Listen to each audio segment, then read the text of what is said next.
And by not trading, we're losing nothing. So we're saving $1 trillion. It's a lot. But they want to negotiate, and they want to have a meeting, and we'll be meeting with them at the right time. But you haven't met with them yet? I have not met with them, no, of course. You would know if I met. I'd tell you. They want to meet, but, you know, we are right now, look, they're suffering greatly. Their economy is suffering greatly because they're not doing trade with the U.S., and they made most of their money off the U.S. Don't kid yourself. They don't make the money off other countries like this. Next, the dumbest president in the history of the world will tell you that if you stop eating, you'll save hundreds of dollars a month on groceries.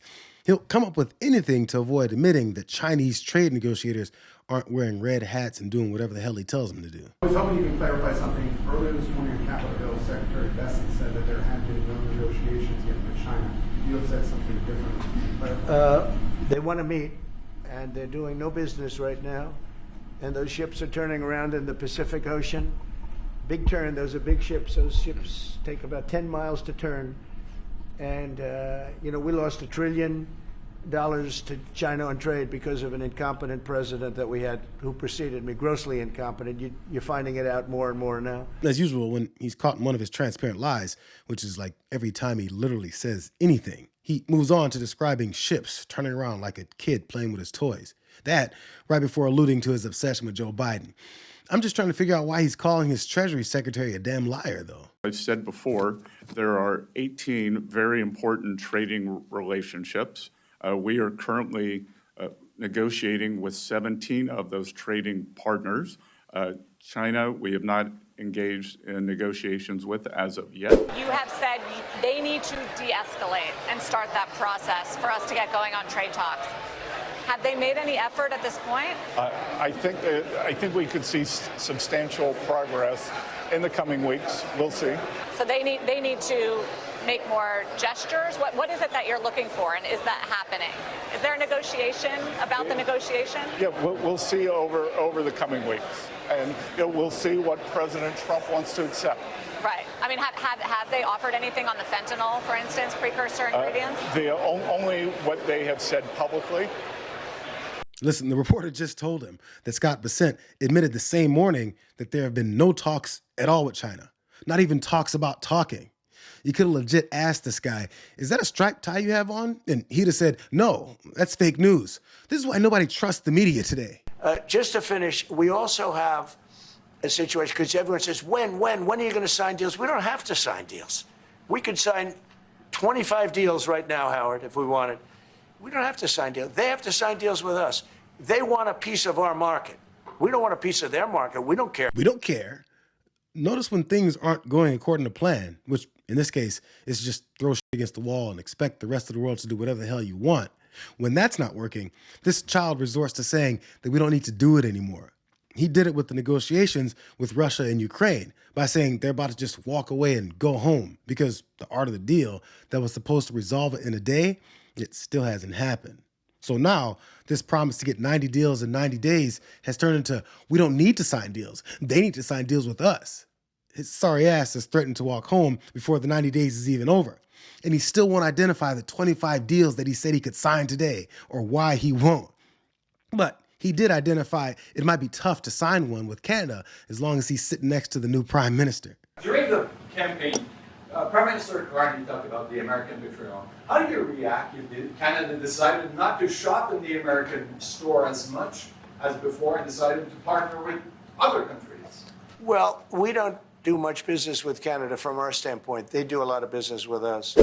We're at like 4%. And usually those things don't last very long. You know, we have great things, great product. The kind of product we sell, nobody else can sell, including military. Look, we make the best military equipment in the world, and Canada buys our military equipment, which we appreciate. But we make the best military equipment in the world by far. The missiles, the submarines, everything. Everything we have is really top notch. Again, this guy doesn't understand that doing business with another country means that we get things for the money we pay them. And especially when no one in the world is doing any business with you, those things you're losing in that trade are gone.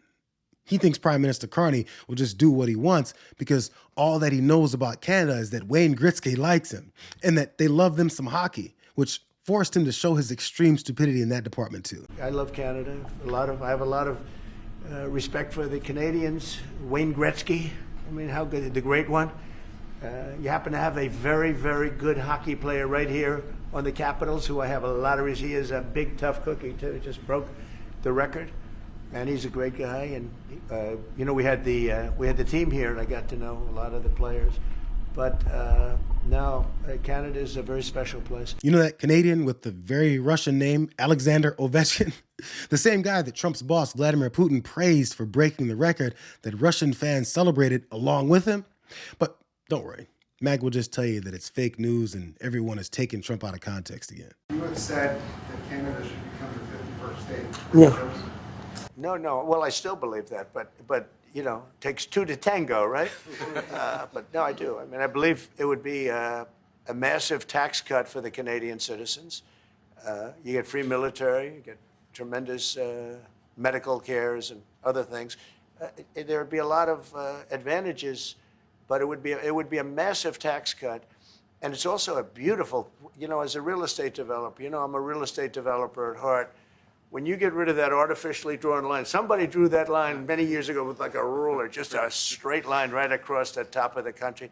When you look at that beautiful formation when it's together, I'm a very artistic person, but when I looked at that beauty, I said that's the way it was meant to be. But you know, I do feel it's much better for Canada, but we're not going to be discussing that unless somebody wants to discuss it. I think that there are tremendous benefits to the Canadian citizens, tremendously lower taxes, free military, which honestly we give you essentially anyway because we're protecting Canada if you ever had a problem. But I think it would really be a wonderful marriage because it's two places that get along very well. They like each other a lot. Okay, wait, hold on. First, before we get into this nonsense about the 51st state talk. So a tax cut, but free military. Where does he think the money for the military would come from? Would this 51st Canadian state not pay taxes? Is that the tax cut that he's talking about? But I thought this guy was about bringing more money into the country. But in reality, he has no clue what he's talking about, like ever. I'm actually appalled that I haven't seen more people talking about how brain dead this pitch was. And real fast, he also mentioned a straight line that somebody took a ruler and drew across the top of the country. But I hate to tell this guy that this isn't a straight line across the top of the country. Now, I even added arrows so that the red hats won't say that I'm taking him out of context. He's so incredibly stupid, it's actually hard to believe that he's able to get dressed in the morning without putting his shoes on his head and his wig on his feet. Well, if I may, as you know from real estate, there are some places that are never for sale. That's true. We're sitting in one right now, you know, Buckingham Palace that you visited as well. That's true. And having met with the owners of Canada over the course of the campaign last several months, it's not for sale, won't be for sale ever. But the opportunity is in the partnership and what we can build together. And we have done that in the past. And part of that, as the president just said, is with respect to our own security. But never say never. Never say never. Why?